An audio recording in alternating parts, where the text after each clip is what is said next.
AAC10E മറ്റൊരു commitment objective element ആണ്.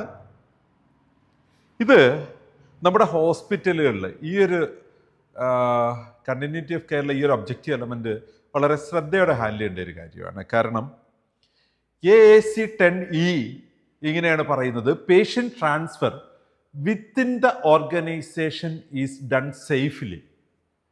നമ്മളുടെ സ്ഥാപനത്തിനകത്ത് പേഷ്യനെ അങ്ങോട്ടും ഇങ്ങോട്ടും ട്രാൻസ്ഫർ ചെയ്യുന്നത് സുരക്ഷിതമായിട്ടായിരിക്കണമെന്ന്. എന്താണ് ആ സുരക്ഷിതമായിട്ടായിരിക്കണമെന്നത്? പലപ്പോഴും നമ്മളുടെ പേഷ്യൻസിനെ ഒരു വാർഡിൽ നിന്ന് മറ്റൊരു വാർഡിലേക്ക് ട്രാൻസ്ഫർ ചെയ്യുന്നതിന് ഒരു നേഴ്സ് കൂടെ പോകാറുണ്ട്, ഹാൻഡ് ഓവർ കൊടുക്കേണ്ട ആവശ്യമുണ്ട്. എന്നാൽ നമ്മളൊരു ഇമേജിംഗ് സർവീസസിലേക്ക് പേഷ്യനെ ട്രാൻസ്ഫർ ചെയ്യുമ്പോഴോ പലപ്പോഴും ഇമേജിംഗ് സർവീസസ് ഒരു അണ്ടർഗ്രൗണ്ട് ഫ്ലോർ ഉണ്ടെങ്കിൽ അവിടെ ആയിരിക്കും, അല്ലെങ്കിൽ എമർജൻസി മെഡിസിൻ്റെ നിയറസ്റ്റ് ആയിട്ടായിരിക്കും, വാർഡ് വളരെ ദൂരെ ആയിരിക്കും. സോ ഒരു അറ്റൻഡറുടെ കയ്യിൽ കൊടുത്തുവിടും. സോ അവിടെ കൃത്യമായും ആ ഒരു പേഷ്യൻ്റെ കണ്ടീഷന് ആനുപാതികമായ ഒരു സപ്പോർട്ടിംഗ് കെയർ പേഴ്സൺ ഉണ്ടാവണം.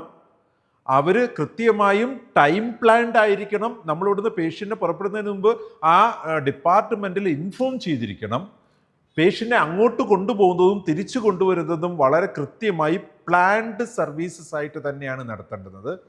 നമുക്ക് അതുകൊണ്ട് തന്നെ ഇമേജിംഗ് സർവീസസിലാണ് പലപ്പോഴും ഈ റിസൾട്ടുകൾ എത്ര എമർജൻസി ആണെങ്കിലും റിസൾട്ട് ഡിലേ ആകും. ഡോക്ടർ വളരെ എമർജൻസി ആയിട്ട് ചെയ്യാൻ പറഞ്ഞൊരു ഇമേജിംഗ് സർവീസ് റിസൾട്ട് വളരെ ഡിലേഡ് ആയിട്ടായിരിക്കും. ബാക്കി ഇൻവെസ്റ്റിഗേഷൻസ് ഒക്കെ സാമ്പിൾ പേഷ്യൻ്റെ സൈഡിൽ വന്ന് എടുത്തിട്ട് പോകാം അല്ലേ? ഇമേജിംഗ് സർവീസസ് സാമ്പിൾ ഈ പേഷ്യൻ്റ് തന്നെയാണ്, നമ്മൾ അങ്ങോട്ട് കൊണ്ടുപോയേ പറ്റൂ.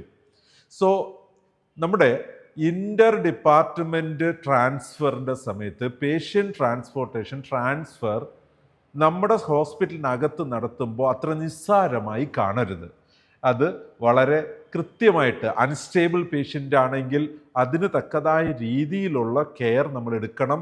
അൺസ്റ്റേബിൾ അല്ല എങ്കിലും അതിന് കൃത്യമായ മാനദണ്ഡം ഉണ്ടാകണം. നമുക്ക് ഓർഗനൈസേഷന് ഒരു കൃത്യമായ സേഫ് പ്രാക്ടീസ് പേഷ്യൻ്റ് ട്രാൻസ്ഫർ ചെയ്യുന്ന കാര്യത്തിലുണ്ടായിരിക്കണം. AAC10E patient transfer within the organization is done safely എന്നാണ് ഈ ഒരു ഒബ്ജക്റ്റീവ് എലമെന്റ്. നാം വെറുതെ അങ്ങ് തള്ളി വിട്ടേക്കല്ലേ, വരുമ്പം വരട്ടെ എന്ന് വിചാരിക്കല്ലേ. കൃത്യമായ പ്ലാൻ ചെയ്തുള്ള ട്രാൻസ്പോർട്ടിങ്, ഇൻ്റർ ഡിപ്പാർട്ട്മെൻറ്റ് ട്രാൻസ്പോർട്ടിങ് നടത്തണം. ഓക്കെ.